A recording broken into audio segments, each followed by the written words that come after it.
I don't know where to begin. So I don't know if I will post this. I probably won't. Too scared. Too cowardly.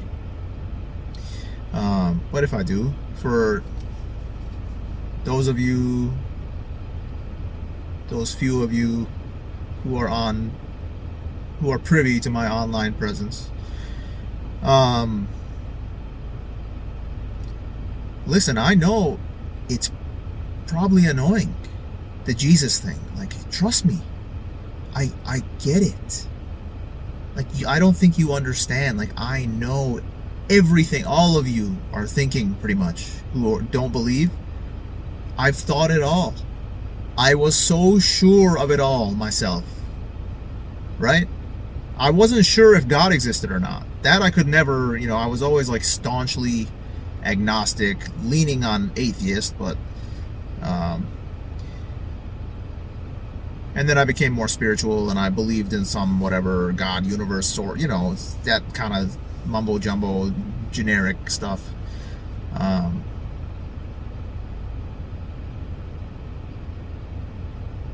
So yeah, listen, I know it's annoying. And listen, I know a lot of you will dislike me for posting about Jesus and things like that. I know that. And it's hard for me as like a person who struggles, who has struggled, who continues to struggle with people pleasing, and that's how I was raised. I was raised in this environment that just ingrained that into me, and I struggle with the opinions of others. So this is like, in a sense, like one of my worst nightmares. I know what you guys are thinking. So like, I need you to ask yourselves, like, what would make me like say these things, right? Like somebody who I'm still in a lot of ways the same person I was. Like, I'm still like I consider myself very rational, right? Which is weird to say as someone who like believes in Jesus, right? It seems like conflicting. It's like, I'm very rational, but I'm rational, I'm logical, I like to think through things, right? I like to self-analyze, I like to analyze. I still do that, probably to a fault, probably too much.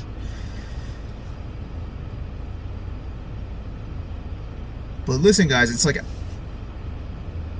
he's real. Like, Jesus is real, and I'm just like, how can I show you? How can I show you? And I can't really. I can urge you to seek it out yourself. Like, God has to show you ultimately, right? And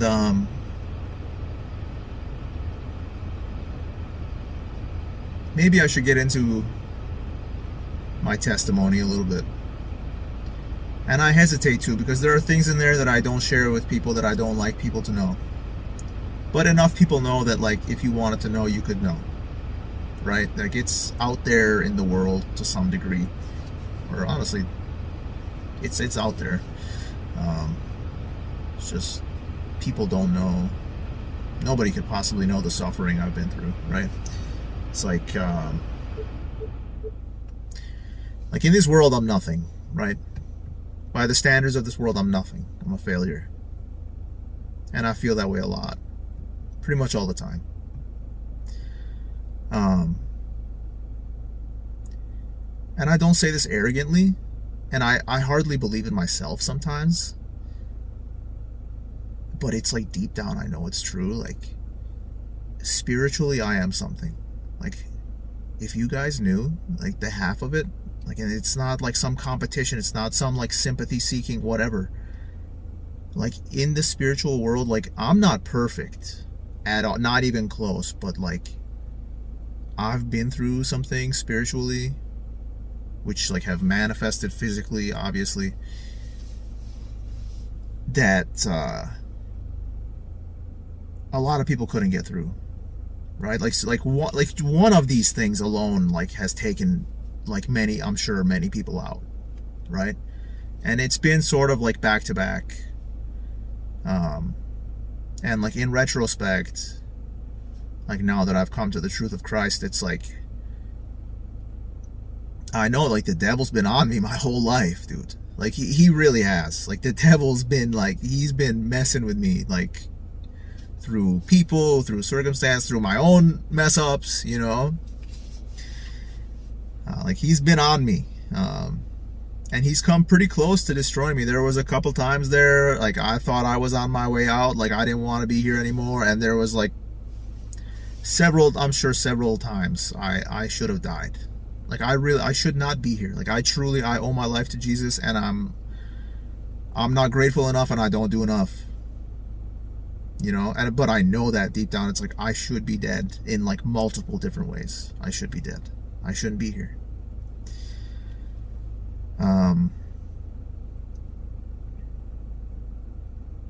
And so, yeah, I started out very agnostic. I was like a preacher of doubts. It offended me for anyone to claim that they could know for sure God existed, really. Like, I thought I was like, how can you know? I just preached out. I preached out to my friends, even, like, in high school. So people ate it up. People love that shit. You preached out, people love it, dude. You know? It's because I didn't know. I didn't know. Right? And as I progressed spiritually, I began to, and not even just spiritually, like, logically, philosophically, it's like, okay, something didn't come from nothing, right? It's just basic. It's like, you think about it long enough, it's like, dude, there is some, like, God in some form, some eternal force. It's like, how did time begin? You know, there's all these questions. Like, there has to be a God. Like, there has to be this, like, unfathomable thing, like this basis of reality, right? It doesn't matter. You can look into other theories, simulation, blah, blah, blah. You're just pushing the question off into base reality, into, like, the reality the simulations are housed in, right? It's all theoretical nonsense. Don't listen to Elon Musk, okay? This dude doesn't know what he's talking about, dude. I don't even know if he's a genius, dude, really. Maybe he is, but just because your IQ's high doesn't mean you fucking know the truth of reality, right? It just means, like, whatever. He's like, whatever. Let's not get into that. So, yeah, I progressed spiritually and became more spiritual and became convinced there is some God. You know, I was generically spiritual, blah, blah, typical nonsense, right? Looking into this and that. There was chakra, whatever, blah, blah, blah, blah, blah. Like, all this stuff, Taoism, all this stuff, just some hodgepodge of, like, yeah, I'm spiritual. Like, I believe in, like, source and this and the universe. And, okay, the universe is just, like, physical reality. So physical reality is not God. God is spirit, right? God is God is not contained to physical reality. So, but yeah, this just weighed on me heavily, like, heavily. It's just this meaninglessness, you know, and just, like, what are we doing here? Why? Like, why are we here? And it just, like, caused me, I was so depressed. Not just for that reason, but that was a huge reason. Just also family things. It's like my family, just, I don't know. God bless them. God help them. They're not believers, and like I said, I've not been perfect either, but, you know, it's like just dysfunctional family, right? In, like, I don't even want to say subtle. It's not subtle to me, but, like, subtle. It's a subtle way. Like, it could be worse, right? It's subtle in the sense no one else can see it, right? So, but yeah, so I progressed, and in that sense, but I was going down the wrong path, you know, drugs and this and that, numbing the pain of, you know, family traumas, and numbing, self-medicating, anxiety, depression, you know, all these things. And, you know, slowly going down the wrong path, just, like, sort of this, like, hedonistic in a way. Nothing matters, like, fuck it. What's the point? We're gonna die. Just enjoy what you can, blah, blah. I didn't even, you know, I never thought I'd make it to 30. Here I am, for some reason. And I went down the wrong path, and I ended up, I think, a key point. This was like a big attack from the devil, right? And he loves to use women. And he will. I ended up dating this girl. And it hurts me to say this because it's not in my character to do this. And I would never again. But she was with one of my friends. And like, we didn't like get together until they were broken up, but like we did like things were beginning, right? Like before they broke up, like fully, like they were like, you know, according, like they were pretty much done, like whatever, like on the way out, like whatever. She was like scared to break up with him. So, well, whatever. Who knows, you know, with this girl. But so like things were sort of getting, like we were friends, but then like things were getting like kind of like feelingsy, and but I was like no, and then she just like seduced me, right? Like hard, like very, like unrelentingly, and like I resisted for a while, but you know, ultimately, this is stupid. I was gonna say I'm a man, but whatever, it's not an excuse. But yeah, you know, I'm a man, a sinful man, and I was attracted to her, and I resisted for a long time. And one night we went out. She was like scantily clad, barely wearing clothing, you know what I mean? And like we got drunk, whatever, somebody's birthday, got me drunk or whatever. I got drunk, she didn't get me drunk. I got drunk, but like she took me out, you know what I mean?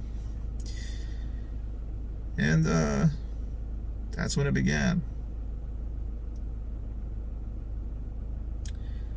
And this girl, you know, if you want to get psychological, through my research, after like reeling from like what had just happened to me after this all like imploded later, I'm like pretty certain she has borderline personality disorder. Like it's just too perfect, you know what I mean? It just matches up perfectly. It's basically, it's like narcissism with extra fun.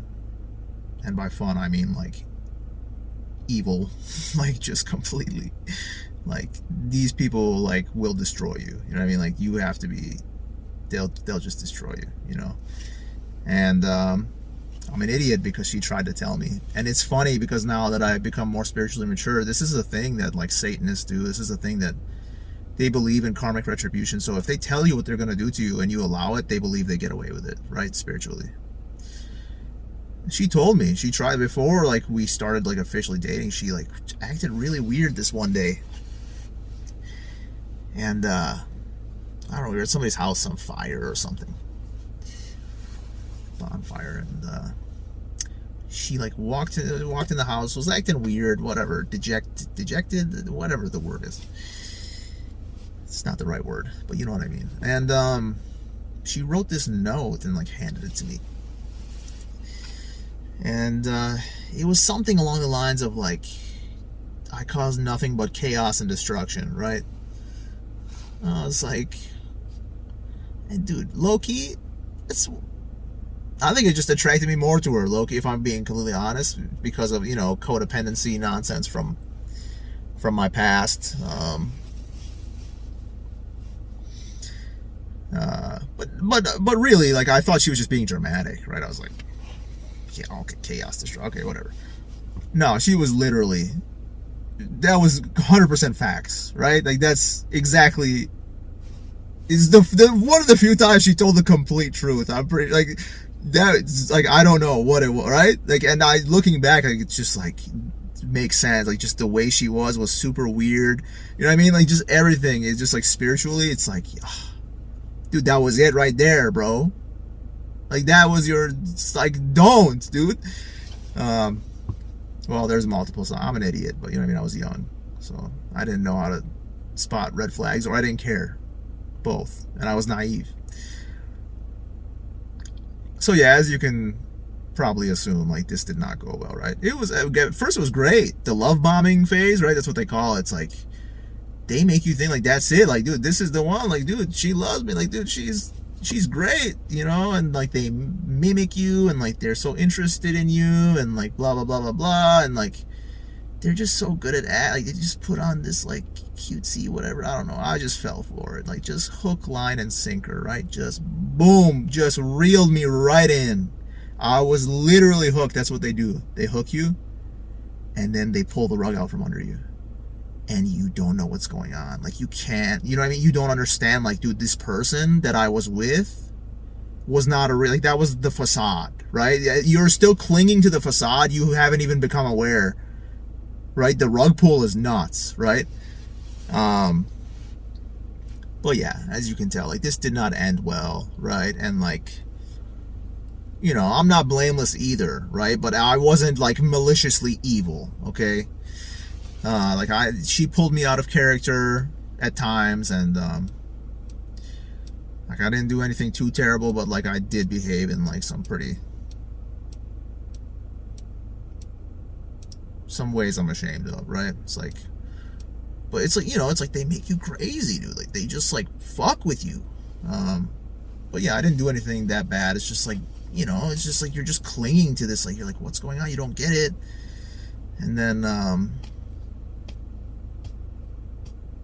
yeah, so that like almost destroyed me. And like she really, afterwards, it's like there's like a smear campaign. Like she dragged my name through the mud. Like she started spreading like these lies and like these half-truths, you know what I mean? It's like she'll mix in like some like things that happen and like, you know, mix a lie with it or whatever. Just like very skillful lying. Like I was like, as like a naive young man, I was like, what? Yeah, I was like, what? These people exist? Like it was evil, right? It was just pure evil, right? Which brings me to this story. This was my first like true, I feel like, spiritual encounter, and it was with the wrong side. I was with her, and we had this house like to ourselves, right? We were in this house. It was dark, and we're just sitting there. And as we're sitting there, like she starts, like she's sitting right next to me. She starts like maniacally laughing, right? But it wasn't even that. It was like not the laugh. The laugh was like a side effect. It's like I felt like just, I felt the presence of evil. Like, dude, I don't know. Like I just felt it. I was like, I like got up. I was like looking. I was like, what the fuck? I was like, what is happening? And she was like laughing, like, dude, like it wasn't her, right? Like it wasn't her, dude. And then like something happened, dude. The Spirit of God like came over me, even though I didn't know Jesus, whatever. But like the Spirit of God like came over me, or like entered the room or something, and whatever was in her left. I saw it like leave. I saw it leave from her eyes. I was like, what? And then like everything was fine. And then I like went and like I grabbed her, like to like protect her. You know what I mean? I like held her, like whatever. I don't even know if she knew what was going on, because the next morning she was like, seemed like she didn't really remember that part. But then the bizarre thing, as we're sitting there in the dark, we're sitting in this like recessed living room. There's like one step that like goes, you know what I mean? It's just recessed. There's one step at the edge of the living room on like all sides. And we're sitting there and I'm holding her, like whatever. I feel like I'm protecting her from this evil, but I'm fucking terrified myself, right? But, you know, look at me. I'm such a good guy. But, you know what I mean? It's just natural. It's just, whatever, damsel in distress response or something. I don't know. What else am I going to do? Stand there like an idiot? So we were both scared, I think. I don't know what's going through her head, but this animal appears. Pretty decent size. Like I don't know what it was. It's dark. It's complete dark in this house. Like, you know, like not complete, like pitch black, but like dark. You see this animal walk up right to like this recessed part, right to the stair, the drop down. It's like maybe possum sized. I don't know. Might have been a possum. I don't know. And it just stood there, and it stared at us. And I intuitively knew whatever was in her was in that animal, and it was like pissed off staring at us. And like in retrospect, I'm pretty sure it's like, you know, it was God. Like God was protecting us, and it was like pissed. Like I don't know what would have happened that night. I don't know what that would have led this maniacal. I don't know what would have happened. Something I think would have happened. Like, had God not stepped in, like, something terrible probably would have happened to me, or I don't know. Do you know what I mean? Like, something was going down, just like hardcore. This was like my, I felt the presence of evil for the first time in my life. Like, felt it tangibly. Like, I felt it. I knew, like, it was real. And I knew it was outside of us. It wasn't psychological. It wasn't some fucking social construct, right? And that solidified my belief in God. I was like, dude, evil is real. That means God's real, right? I was like, boom, game, set, match. God exists, 100%. Forget about philosophy, dude. I just experienced the devil, bro. I just experienced the demon. I just saw a demon possess my girlfriend, right? And leave her fucking eyes. I saw it leave. I don't know how to explain. You just see it, like, leave. Because it didn't look like her. It's like the eyes. I don't know how to explain it. You know what I mean? You just can feel it, see it. Like, it's very strange. So, yeah, this relationship broke down after that. And I was convinced of God. I didn't know who he was or what he was. Right? I just was like, the forces of good exist, bro. I know, because evil exists. I know that. It's like, dude, they both exist. 100%. Process of elimination. Just come to the truth backwards, right? So yeah, it broke down, and I had fractured my back towards the beginning of this relationship, or maybe before the beginning of it. And naturally, I became dependent on the opioids, Oxycodone. It's kind of, on one hand, unavoidable. Like, when you're forced to, like, the pain is that bad. It's like I'd wake up in the middle of the night, it would wear off, and I couldn't breathe. Like, it was that painful. Like, I couldn't, like, it was like I couldn't take a breath from the pain, right? I'd have to, like, just, like, sit up, like, and, like, wait for it to take effect. But yeah, I mean, I played some part too, I'm sure. I'm not blameless in that either. But naturally, biologically, you're going to get dependent on it, right? And I was still smoking weed at the time. That was my main, that was my main crutch for years. It helped at first, and then it began to do the opposite, as these things tend to do. Newsflash, just some friendly advice for you all. This is sort of what happens with, like, in my experience, everything, but I don't know. So yeah, I became dependent on it. I was still smoking weed.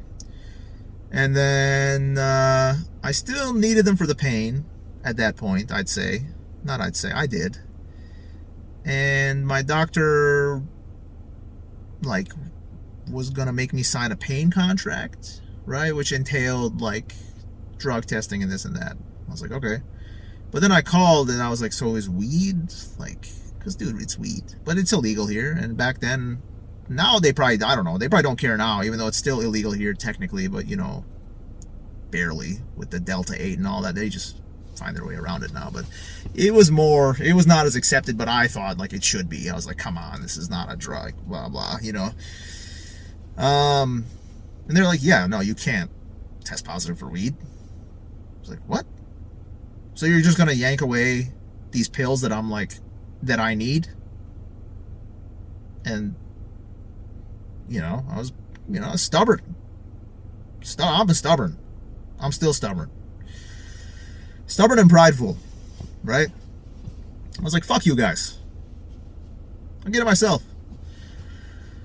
And, lo and behold, somehow, I had this friend, and he just would, like, give them to me. He just had them. He just had, I don't want to get into it, but I basically got them, for free for a while.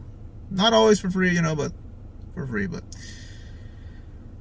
so yeah, I did that for a while, and maybe a year and a half, I don't know, while I was dating her. And then after, it's like I stopped, like, when we were breaking up, and then, like, we broke up, and then I naturally went back. I was like, I can't deal with it. Like, and then I went back.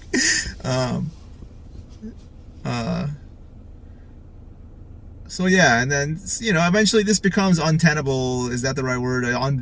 Not feasible. You can't find it anymore. You can't afford it. So, the doctors recommended the gold standard of opioid treatment, methadone, which is not fucking treatment okay? It's not treatment. I'm sorry, like, if you need it, I'm not, like, there's no judgment on you. Like, if it's helping you, like, live your life, like, by all means. But it's not treatment. It is a worse opioid in every objective fashion of the word. It's worse for you. It is worse to reduce pain. Like, it doesn't work as well for pain. Like, it just sucks, right? Methadone is garbage, in my opinion. And I was on this for several years, 4 years. And it's next level. Like, good luck getting off this stuff, dude. It's long half-life. It's like, dude, you don't even start going through withdrawals until, like, you stop for 5 days. That's when you start. That's when it starts, okay? But anyways, I was on it for several years. And it was killing me slowly, but dude, I was still, this girl had dragged me through the mud and, like, really fucked with me mentally and, like, destroyed my reputation. I lost all my friends. Like, she tried to, like, fuck with me, like, legally too, and, like, made up all this shit. Like, it was crazy, right? And it's just, like, stressed me out. And I was, like, still, like, just this trauma bond, and I still was, like, I, like, hated her, but I loved her, you know what I mean? And I was just, like, dying inside, and, like, I couldn't talk to her, but, like, it's like I still, like, wanted her. I was like, dude, you know what I mean? But, like, I knew she was fucking evil, but I wanted to know if, like, she knew she was, like, all these stupid fucking things. Like, does she know what she's doing? Like, doesn't matter, dude. She tried to destroy you. Like, fucking get over it. Like, get it through your skull. So yeah, dude, methadone was killing me slowly. I did not care, right? I didn't care. It was numbing my pain enough physically for, like, the first 4 to 6 hours, but then I was in pain after. But it was numbing me emotionally, mentally. And I was cool with that. But it sucked. Methadone sucks, dude. It doesn't feel good, right? It's like you don't get any of the good feeling. Like, maybe for a half hour you get this slight, like, you feel like a little bit of, like, a glow, they call it. It's like you're a little bit more talkative or whatever. But you don't get high on methadone. It just, like, binds to your opioid receptors so fully and for so long. You're just saturated just for a long ass time, it's so yeah, it was killing me. And I gained like 120 pounds in quick succession, right? I just put on all this weight. And dude, it made me more depressed. I was so depressed, dude. I could barely take a shower. It's disgusting. It was so, I couldn't even, you know what I mean? It was a struggle to take a shower. I lived my life on a couch, basically. It was sad, dude. And I had edema in my legs. Like, lower extremities. I had edema, pitting edema on my feet, my legs. Like, I could push my finger down. It's like a memory from a mattress. You could just push it down, just the indentation would stay there. They didn't care. They didn't do... It's a side effect, They didn't do one liver test. They didn't do one kidney test. They did their yearly EKG, though, by law. I believe they're supposed to do that. And my QT interval had shot up to dangerous levels. I don't know, high 400s or something. And at that point, it's like dangerous. Like, they start to get concerned for their own liability. That's about the only thing most of these methadone doctors care about, is their own pockets and covering their own asses. So they made me go down on my dose a little bit, because they're like, they scared the shit out of me. They're like, you could have a spontaneous cardiac event and die, like, at any moment. She said the name. I don't even want to say it. Some French bullshit, right? Torsan de Bois. Okay, I said it. God forbid. I rebuke that in Jesus' mighty name. But yeah. So I went down a little bit. The QT improved marginally. And I continued for a while. And I had spent a lot of time. You have to build up your take-home doses, otherwise you have to go there every day, right? And that's like your freedom, right? It's like your freedom is to have like 2 weeks of take-home. So you go there once every 2 weeks. You don't have to drive to the fucking clinic every day to get your stupid dose, especially in the winters here. They took those away from me, and I had followed, like I was like, I'm like a rule follower. Like I just want my methadone. They took them away, and I just, at a certain point, like there was this one nurse who like just had it out for me. She fucked with me. And it just triggered my stubbornness. God used it, man. It just triggered me. I was like, dude, fuck you people. You stole my freedom from me.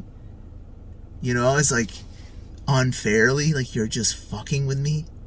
It's like, fuck you, I don't need you. And I just cold turkeyed that bitch. I just got off 100 milligrams of methadone. And it was, I'm not exaggerating, the most hellish experience of my life. I cannot even begin to explain it to you. It was months of agony. It was months of agony with lingering. I had this lingering thing. It still lingers to this day. It comes and goes, but now it's more related to like dopaminergic things, I feel. So I've kind of put two and two together with that. I think my dopamine neurons were just fucked, right? I didn't have it. It's like what caused my feet to have this weird, at night, it's like mainly at night, they would just be on fire. The soles of my feet would be on fire. It's like I literally was having fantasies of taking a meat cleaver to my legs for months, dude. Like I just remember like vividly one night just, dude, I couldn't take, I was just screaming. I was screaming. I was like punching the couch. I was like crying. I was like, I can't take it. I can't take it anymore. I can't take it anymore. This is aside from the acute withdrawals, like the fucking, like, you're pissing out your butthole for months, and literally like 2 months, and like just fiery piss water out your butt. Like, sorry for TMI, but this is the reality. Didn't sleep for weeks, like just like these weird spurts of like whatever few minutes you'd fall asleep and then wake up like drenched in a sweat. You'd be cold, you'd be hot, all these things. You can't eat. Just, dude, I don't know how I did that, right? Just pure stubbornness and God, dude. It's not all stubbornness, like all glory to God. But in the middle of this, I missed the main part of the story, dude. I missed something. Let me go back. After breaking up with this girl, after demon possession, okay, sometime before, right before methadone, my aunt's a Christian. She started telling me, or she told me, they call me Mac. Mac, God wants me to talk to you. I was like, okay. I was like, whatever, you're nuts. You know what I mean? I was like, I didn't say that, but I'm thinking, I was like, okay, whatever, she's nuts. Like, this religion bullshit, right? It's all fear-based, like, rule-following, like, bigoted, blah, blah, ancient, what did they know? All the shit, like, I'm telling you, I know everything you guys are thinking, okay? All of it I've thought. All of it. You don't think I've thought about all of this? I still believe in Jesus. Anyways, sorry. Yeah, so I was like, you're nuts. That's what I thought. But dude, I was going through it, right? It just got to a point I was like, dude, I don't even care. It's like, okay, let's see what this is about, right? And she called me one night. She was wherever, Minneapolis, wherever she lives, in that area. I was not in a good place. One of the worst times of my life. And I ended up stopping at a Best Buy parking lot, and we were just talking, and she prayed for me. She prayed for me, and I felt God hug me, dude. I literally felt God embrace me. And I just knew it was God. I knew it was God. And it was in the name of Jesus. She was bringing in the name of Jesus, right? And I felt God hug me. I knew it was God. I had experiences where, you take some drugs, you take some psychedelics, you think you have some sort of like God-ish experiences, some godly experiences. It's like, they're supernatural, they feel good. You're like, oh, I see the beauty in the world, blah, blah. You think like, okay, oh, that's God, right? No, this was God. Literally, God hugged me, and I was sobbing, dude. like I'd never sobbed before. And I just remember pushing him away. I was so broken. I couldn't even accept God's love. I pushed him away. And, you know, as I was on methadone, whatever, I just kept pondering this. And I was just like, dude, I was like sort of like, I wasn't Christian, but I like was like, do you know what I mean? I just was like, dude, there's something about this Jesus thing. Right? And I also at the same time was sort of fearful. I was like, I was sort of like worried and almost convinced I had pushed God away for good. I was like, that was my chance. And I literally pushed God away. Like, how stupid am I, dude? I couldn't even accept God. Like, he straight up like came to me. He hugged me, dude, in my car. And I pushed him away. But anyway, so in the height of this, or in the midst, maybe not the height, it wasn't the height. In the midst of this methadone withdrawal, I got saved. Like, I don't know how to explain it to you, dude. I don't know if I was saved that night. It's scary to think I wasn't saved the night with my aunt, but either I got saved or born again. I'm pretty sure I got saved. I got convicted of sin, and I just knew, I was like, dude, I've done wrong. I figured it out. I like felt it. I was like, dude, I've wronged God. Like, I've wronged God, and I was sobbing again, and I like was repenting, and like, it's like I felt God's forgiveness, right? Like, I felt it through Jesus again. It was Jesus again. You noticing a theme here? It's always Jesus when you're sober. Otherwise, like, you got to do drugs to feel something akin to that, but it's a cheap knockoff. And I saw this like white mist floating in my room above me. It's like, what is going on? But I didn't care. I was so, you know, I didn't even care. Like, I was so like gone, you know, I just was like so engrossed in this like experience. I was just like, okay, like, I don't know what's happening, but like something like is happening, right? And so Jesus saved me, and my phone's gonna die. It's at 5%. Jesus saved me. And it's been a lot. I've been through a lot since then. I got Lyme disease. The doctors fucked it up. That's been the most harrowing thing I've been through. It hit my central nervous system October of 23. I was so sick. I was sick before it, but they didn't know it was wrong, and they kept telling me, or implying it was in my head, you know, like I'm a depressed person, whatever, I'm making it up. It hit my central nervous system. That's when I knew I wasn't making it up. I knew something was wrong. I just didn't know what it was, right? And I just hoped that it would go away and I'd be fine, because they couldn't find anything. But it hit my central nervous system. It was the craziest thing I've ever experienced. It's been a year and some odd months now. I'm like 90% better. All praise to God. All glory to God. I'm so much better. I can't. It's like, it's not even the same animal. But like, I'm just tired, right? I'm just like so tired, even of like the mild stuff at this point.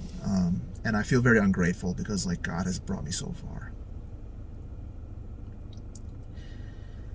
He's brought me so far. And but it's just been so, you know what I mean, all this stuff back, it's been so much, dude. I'm so exhausted. Like, I can't even begin to explain. I don't even know how I'm still standing. Like, it's a miracle. It's literally a miracle. Like, you looking at me right now, the fact I'm alive, the fact I'm still standing, physically, figuratively, it's a miracle. Like, this is like, the glory belongs to Jesus. Like, this should be like, maybe not proof for you, but something to like pique your interest. Like, please, I'm begging you. Like, why am I doing this? I'm sacrificing my own reputation. I know what you guys are thinking about me, a lot of you. Why would I be doing this, dude? It's out of love. If it's true, right? This is true. This is the truth. If it's true, this is the most loving thing I can do, is harp on this. Because you need Jesus to forgive you of your sins. We are all spiritually corrupted. We are all unfit to be with God. What Jesus did on that cross, it reconciles you to God. Like, try to understand. Like, his blood washes you clean, like, spiritually in the spirit.